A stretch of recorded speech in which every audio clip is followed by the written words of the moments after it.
माझ्या मागे काय साडेसाती लागली ना मलाच कळलं मित्रांनो. दिवाळीचं ना ऐन टायमावरती ना काही ना काहीतरी गोंधळ चालू राहतो. आपली गाडी ना मित्रांनो प्रॉब्लेम देऊ राहिली, कधी सेल बसतो कधी नाही बसत. त्याच्यामुळे ना आपण गॅरेजवरती गाडी दाखवायला नेतोय मित्रांनो. नवीन गाडी असून यार त्रास देऊ राहिली, सेल बसतो कधी नाही बसत, डोकं खराब होऊन जातं यार. आणि हा जोडीदार घेतला बरं का, म्हटलं चला टाइमपासला काहीतरी पाहिजे, म्हटलं कोण ना कोणतरी. सध्या नांदूर नाक्याच्या ब्रिजचं काम आहे ना एकदम जोरात चालू बरं का मित्रांनो, बघू शकता. पण रस्ता इतका खराब झाला यार, काय सांगावा तुम्हाला.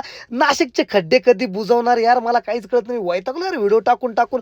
बघू शकता मित्रांनो, ब्रिज झाल्याच्या नंतर आजूबाजूच्या लोकांचे धंदे ना थोडे ठप्प होतील, कारण कस्टमर वरच्यावर निघून जातील. टाइमपास करत करत आहे ना कधी पोहोचलो गॅरेजवरती कळालंच नाही ना भाई. बाबाच्या गॅरेजवर पोहोचलो, इथं पोहोचल्याच्या नंतर डायरेक्ट गाडी लावून दिली तुमच्या भावानी. गाडीतून उतरलं, म्हटलं चला आता बाबाला भेटू आणि बाबाला सांगू आपल्या गाडीचा प्रॉब्लेम. पण सगळ्यात आधी तो उधारी बंद असं लिहिलं होतं. च्या माईला काय खरं नाही बोल. मी ना उधारीवरच आलो होतो मित्रांनो, म्हटलं उधारीच्या भरोश्यावर कामं करून घेऊ, नंतर पैसे देऊ. एक तर धंदे पाणी नाही काय नाही. पण इथं बाबा नव्हते, संजू भाऊ होते. संजू भाऊ म्हणे टेन्शन नको घेऊ, मी काम करून देतो. म्हटलं चालेल, काय अडचण नाही. संजू भाऊंनी सर्व चेक केल्याच्या नंतर संजू भाऊ का म्हणे आपण टॅब लावू आणि टॅब वरती चेक करू नेमका फॉल्ट काय. म्हटलं चालेल करा ना, काय अडचण नाही. मग काय संजू भाऊनी काहीतरी सेन्सर लावून दिले आणि मस्त टॅब वरती चेक करता नेमकं झालंय काय. आता यांनाच माहिती, आपल्याला काय कळणार आहे भाई. आपल्याला टॅब वरती कळणार आहे का काय चालू आहे काय नाही, काही समजत नाही मित्रांनो यांना. संजू भाऊ बोलले 5-10 मिनिटं थांब म्हणे, लावल्याच्या नंतर याच्यात कळेल काय नेमका फॉल्ट आहे. म्हटलं चालेल, काय अडचण नाही. तोपर्यंत आपण मस्त फिरू आपण गॅरेज बाबाचं. बघू शकता गॅरेज आहे एकदम मोकळं ढाकलं बरं का मित्रांनो. आणि इथं सकाळी सकाळी सगळ्यात लवकर येणारा कस्टमर मी एकमेव हे.